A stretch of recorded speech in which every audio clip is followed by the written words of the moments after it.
भैया मेरे बच्चों की छुट्टियां पड़ गई है तो आप मुझे लेने आ जाओ। माही बड़े ही ताव में अपने भाई सचिन से बोली।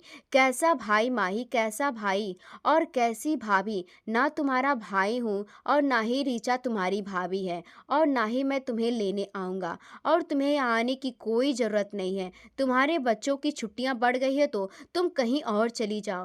कहते हुए गुस्से में सचिन ने फ़ोन काट दिया। सचिन के मुंह से अपने लिए इतनी तीखी, इतनी कड़वी बातें सुनकर माही की आंखों में आंसू आ गए। उसने तुरंत ही अपनी माँ ममता जी को फोन लगाया। माँ, आपको पता है मेरे बच्चों की छुट्टियां पड़ गई हैं। मैंने भैया को बोला कि मुझे लेने आ जाओ। भैया ने साफ साफ मना कर दिया कि तुम्हें मेरे घर आने की कोई ज़रूरत नहीं है। अब बताओ माँ, वह मेरा घर नहीं है क्या? वह मेरा परिवार नहीं है क्या? भैया की हिम्मत कैसे हुई मुझे मना करने की? कहते हुए माही रोने लगी। बेटी को रोता हुआ देख ममता जी को दुख तो हुआ, लेकिन फिर भी ममता जी ने खुद पर काबू रखते हुए बोली, माही सही तो कहा तेरे भाई ने, तुझे जरूरत क्या है यहाँ आने की? तू अपने घर की जिम्मेदारी देख।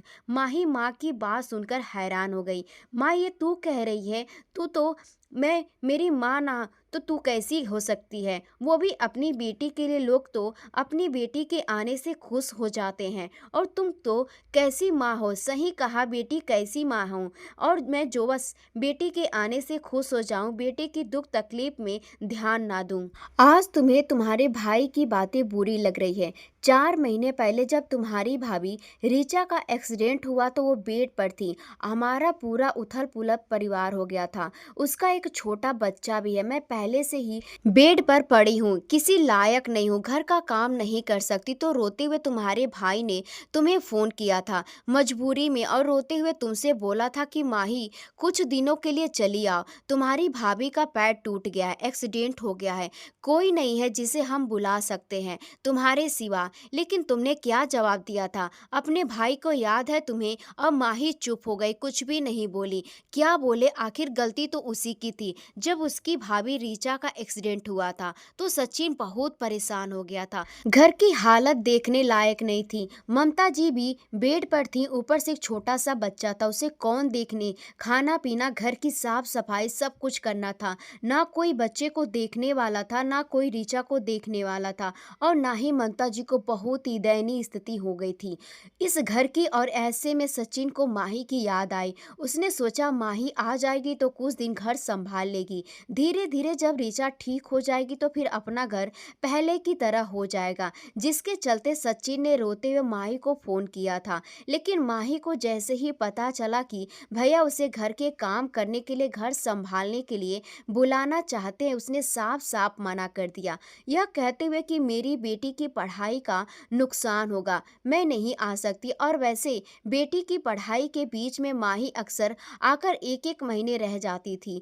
तब एक बार भी बेटी की पढ़ाई का ध्यान नहीं रहता। और आज जब उसके सबको ज़रूरत थी तो उसने साफ साफ बहाना कर दिया। आखिरकार मजबूर होकर पूरा 1 महीना सचिन अपने ऑफिस की छुट्टी लेकर घर संभालता रहा। माँ, पत्नी, बेटे सबकी देखभाल करते हुए जैसे तैसे पूरे घर को संभालता रहा। सचिन से सारा काम तो हो जाता, लेकिन रोटी बनानी उसके लिए बहुत बड़ी बात हो जाती।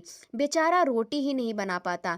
1 हफ्ते तक चावल के साथ जैसे तैसे गुजारा किया, लेकिन आखिर कोई चावल कब तक खाकर रह सकता है? और खाना बनाने वाली रखे तो ममता जी को पसंद नहीं आता। खाना बनाने वाली के हाथ से बना हुआ खाना वो खाने को तैयार ही नहीं थी। खुद सचिन को भी पसंद नहीं आता, उसे अपने हाथ की नमक रोटी ही अच्छी लगती। आखिरकार सचिन की हालत देख रीचा 1 हफ्ते बाद धीरे धीरे सहारे के साथ खड़ा होकर काम करने लगी। खड़े खड़े खाना बनाती, सचिन सारा काम कर देता, बस रीचा को एक जगह खड़े होकर खाना बनाना रहता था। जब आप ऐसी स्थिति से गुजरते हैं और कोई अपना होकर भी ना आए तो दुख तो होता ही है ना। और वह यह भी कि समझ सकता है जिसके साथ यह सब कुछ हुआ हो। माही के साफ साफ मना कर देने से सबसे ज्यादा सचिन को ही गुस्से में था। क्योंकि माही अक्सर साल के 12 महीने में 4 से 5 महीने ही मायके में ही गुजारती थी। ससुराल में उसका बड़ा परिवार था, सास ससुर जेठ जेठानी सब थे, इसलिए कोई फर्क नहीं पड़ता था। वो आराम से एक एक महीने रहकर जाती थी। लेकिन आज जब उसकी सच्ची में जरूरत पड़ी तो काम के चलते, काम के डर से उसने आने के लिए मना कर दिया, यह कहते हुए कि बेटी की पढ़ाई का नुकसान होगा। बस यही एक चीड़ थी सचिन की। आज जब माही सचिन से आने के लिए बोल रही थी तो सचिन ने साफ साफ यहाँ आने के लिए मना कर दिया। अब जब माही रोते हुए अपनी माँ को सारी बात बताने लगी तो माँ ने भी माही का साथ नहीं दिया, क्योंकि उन्हें भी अपनी बेटी की हरकतों के बारे में अच्छे से पता था। पूरा एक महीना बहू बेटे ने कैसे काटा था यह तो ममता जी ने अपनी आंखों से देखा था, इसलिए ममता जी ने भी माही की बातों पर ध्यान नहीं दिया। जब माही जिद करने लगी तो ममता जी ने कहा, माँ यह तो तुम्हारा मायका ही, अगर तुझे आने का मन है तो खुद से आ सकती हो, मेरी हिम्मत नहीं है कि मैं सचिन को बोलूं। कहते हुए ममता जी ने भी फोन काट दिया, क्योंकि बेटी को सबक सिखाना भी बहुत जरूरी था। जब वह अपने मायके वालों को नहीं हो सकती तो ससुराल वालों की कहाँ हो सकती है भला।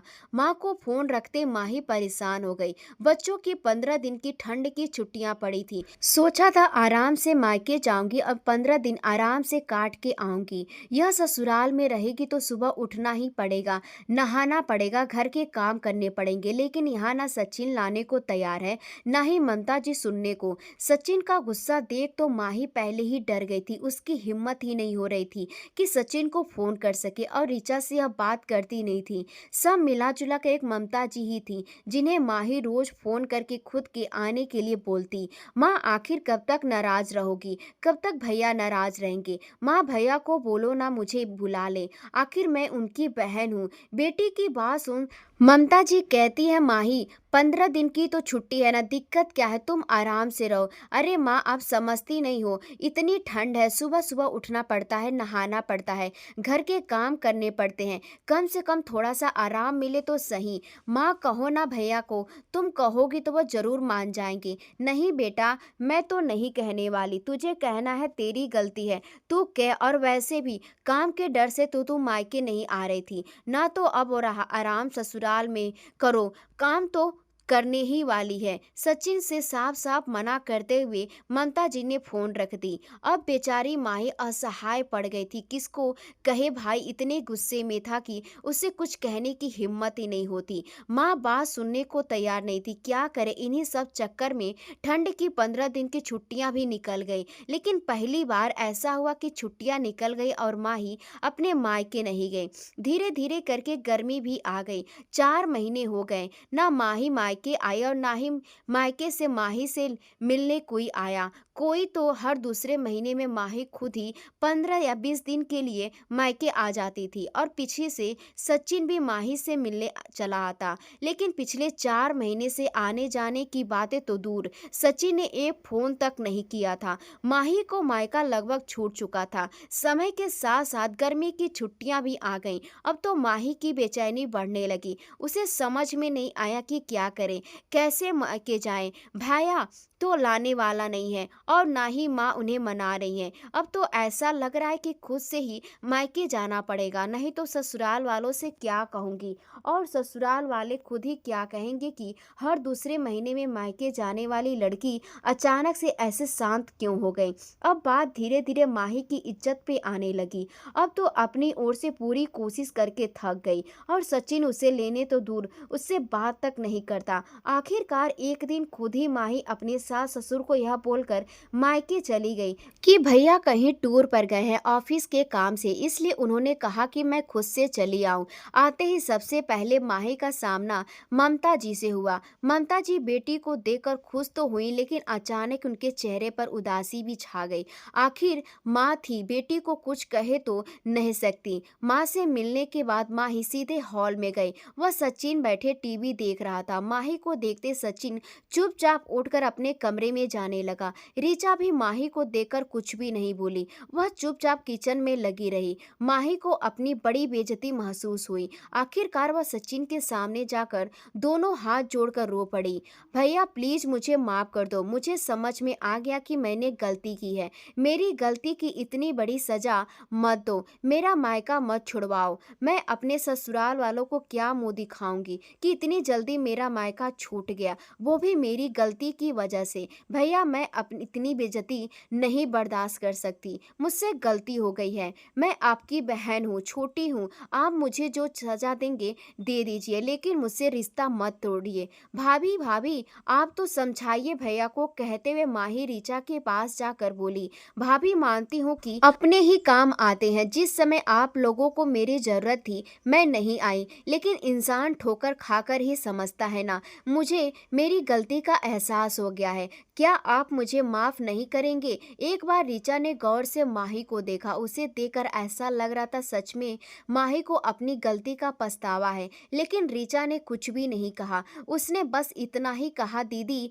मैं आपसे नाराज नहीं हूँ, नाराज तो आपके भाई साहब हैं, क्योंकि ऐसी स्थिति में सबसे ज़्यादा परेशानी उन्हीं को हुई थी। अपना ऑफिस उन्हीं को छोड़ना पड़ा था, घर के काम उन्हें करने पड़े थे, बच्चों को उन्हें देखना पड़ा था। इसलिए अगर आपके भैया ने माफ़ कर दिया तो समझ लो मैं भी माफ़ कर दिया। मैं अब माही से फिर से भागती हुई भैया के पास गई। भैया प्लीज़ माफ़ कर दो ना। नहीं माही तुम अपने ससुराल चली जाओ, मुझे तुम्हारी कोई ज़रूरत नहीं है। अब मैं तुम्हें अपने घर में बिल्कुल बर्दाश्त नहीं कर सकता। अभी भी सचिन का गुस्सा शांत नहीं हुआ था। ममता जी चुपचाप सब कुछ देख रही थी। माही के लाख मनाने पर भी जब सचिन मानने को तैयार नहीं हुआ तो हार मान के रोते हुए माही अपने ससुराल जाने के लिए अपना बैग उठा लेती है। बेटी को तुरंत ही ससुराल जाता देख मन ही मन ममता जी रो पड़ी, लेकिन उन्होंने एक बार भी कुछ भी नहीं कहा। अच्छा तो ऋचा को भी नहीं लग रहा था, जो हुआ सो हुआ, लेकिन ऐसे लड़की आकर तुरंत चली जाए यह तो सही नहीं था। माही जैसे ही घर की मेन गेट पर पहुंची, अचानक से ही पीछे से सचिन की आवाज आई, रुक जाओ माही, यह घर जितना मेरा है उतना ही तुम्हारा भी है। तुम अपनी माँ के घर आई हो, जितने दिन के लिए आई हो उतने दिन तक रह कर जाओ, लेकिन अपना काम खुद ही कर लेना। मेरी पत्नी तुम्हारी भी कोई सेवा नहीं करेगी। बहुत ही शांत स्वर में बोलकर सचिन अपने कमरे में चला गया। माही पलटकर ऋचा की ओर देखती है। ममता जी भी चुपचाप माही को अंदर बुला लेती हैं। इतना सब कुछ होने के बाद माही को यह बात तो अच्छी तरह से समझ में आ गई थी कि बेटियों को हमेशा मायके का सुख ही नहीं देखना है, बल्कि मायके में पड़ने वाले दुख में भी लगातार खड़े होना है। अब माही जितने दिन थी उतने दिन लगातार वह ऋचा के साथ उसके कामों में हाथ बंटवा रही थी। शायद ममता जी बेटी को जो सबक सिखाना चाहती थी माही अच्छे से सीख गई थी। तो दोस्तों उम्मीद करती हूँ आपको हमारी कहानी पसंद आई होगी। कहानी पसंद आई है तो वीडियो को लाइक करें, चैनल पर नए हैं तो चैनल को सब्सक्राइब करें और हाँ नोटिफिकेशन बेल को जरूर दबाएं ताकि अगली अपडेट सबसे पहले आपको मिले। धन्यवाद।